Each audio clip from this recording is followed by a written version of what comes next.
Red Montha తుఫాను ప్రభావంపై CM Chandrababu వరుస సమీక్షలు నిర్వహిస్తున్నారు. ఆర్టీజీ సెంటర్లో అధికారులతో చర్చించారు. 2 సార్లు టెలికాన్ఫరెన్స్ నిర్వహించారు. మూడోసారి ఆర్టీజీ సెంటర్ నుంచి రివ్యూ చేశారు. ఆర్టీజీఎస్ కు వచ్చిన సమాచారాన్ని విశ్లేషించి రియల్ టైంలో సమస్యలు పరిష్కరించాలని ఆదేశించారు. చెట్ల తొలగింపు, విద్యుత్ సబ్స్టేషన్లో సమస్యలను తక్షణం పరిష్కరించాలని సూచించారు. సీసీ కెమెరాల ద్వారా క్షేత్రస్థాయిలో పరిస్థితిని పర్యవేక్షిస్తున్నారు.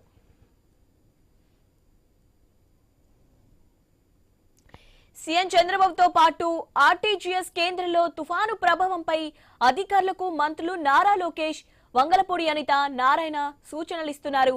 వర్ష ప్రభావిత జిల్లాల్లో మంత్రులు అధికారులతో మాట్లాడుతున్నారు. సీఎం చిన్న పల్లెటూరైన లంక గ్రామమైన తుఫాను సహాయక చర్యలు అందాలని ఆదేశించారు.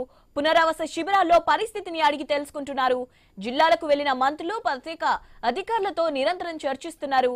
రాష్ట్రంలోని తుఫాను పరిస్థితిపై సీఎం చంద్రబాబుకు ఫోన్ కేంద్ర మంత్రి అశ్విని వైష్ణవ్ చేసి మాట్లాడారు.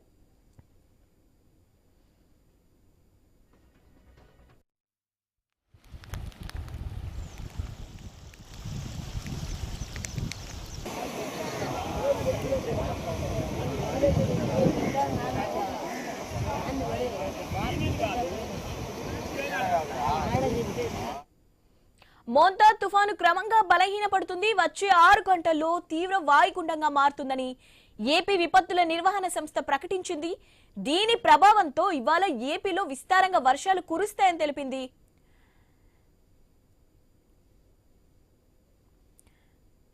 రైట్, దీనిపై అప్డేట్స్ తెలుసుకుందాం. మా ప్రతినిధి కాంతి ఉన్నారు. కాంతి, సీఎం చంద్రబాబు వరుస సమీక్షలు నిర్వహిస్తున్నారు కదా, ఎలాంటి సమీక్షలు నిర్వహిస్తున్నారు? ఓవరాల్ గా అప్డేట్స్ ఏంటి? శివాని, మోందా తుఫాను ప్రభావం ఆంధ్రప్రదేశ్ పైన ఎక్కువగా అంటే ఎటువంటి నష్టము కలగకుండా ఉండేలాగా సీఎం చంద్రబాబు నాయుడు గత వారం రోజుల నుంచి అటు టెలికాన్ఫరెన్స్ లో అధికారులను అలర్ట్ చేస్తున్నారు. ఇక నిన్న పూర్తిగా వరుస సమావేశాలు సమీక్షలు నిర్వహిస్తూ ఆర్టీజీ సెంటర్ లో అధికారులతోటి పూర్తిగా ఆయన ఉదయం నుంచి రాత్రి 11 గంటల వరకు కూడా సచివాలయంలోనే ఆయన గడిపారు. ఏదైతే తుఫాను ప్రభావం పైన మంత్రులు నారా లోకేష్, అనిత అలాగే నారాయణకు సూచనలు ఇస్తూ ఎప్పటికప్పుడు అటు రక్షణకి సంబంధించి అలాగే ఏదైతే కావాల్సినటువంటి సదుపాయాల విషయంలో పునరావాస కేంద్రాల ఏర్పాటు కావచ్చు, అలాగే సహాయక చర్యలు అందించడానికి తుఫాను పరిసర ప్రాంతాల్లో పునరావాస శిబిరాలు ఎక్కడైతే ఉన్నాయో అక్కడికి వెళ్లి వారికి సంబంధించినటువంటి వివరాలు సేకరించడం, వారికి కావాల్సినటువంటి సదుపాయాలను కల్పించడంలో పూర్తిగా అధికార యంత్రాంగం, మంత్రులు అంతా కూడా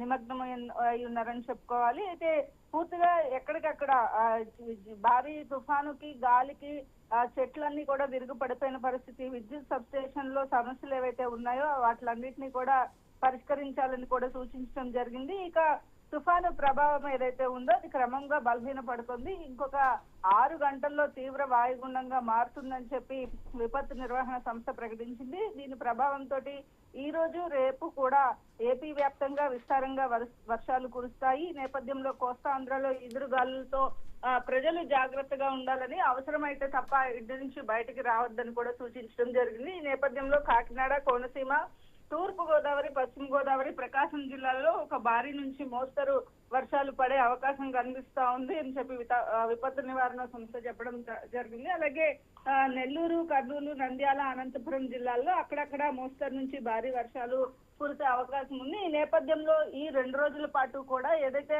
అలర్ట్స్ ని జారీ చేశారో అవసరమైతే తప్ప బయటికి రావద్దని చెప్పి, అలాగే విద్యా సంస్థలకి కూడా అన్నిటికీ కూడా సెలవుల్ని ప్రకటించారు. ఈ నేపథ్యంలో సెలవులు కూడా కంటిన్యూ చేస్తూ 31వ తారీఖు వరకు కూడా సెలవుల్ని పొడిగించడం జరిగింది. రాష్ట్ర వ్యాప్తంగా తుఫానుకి సంబంధించినటువంటి అలర్ట్స్ అన్నింటినీ కూడా ఎప్పటికప్పుడు ప్రజలకు చేరవేస్తున్నారు. Right, thanks for update Kanthi.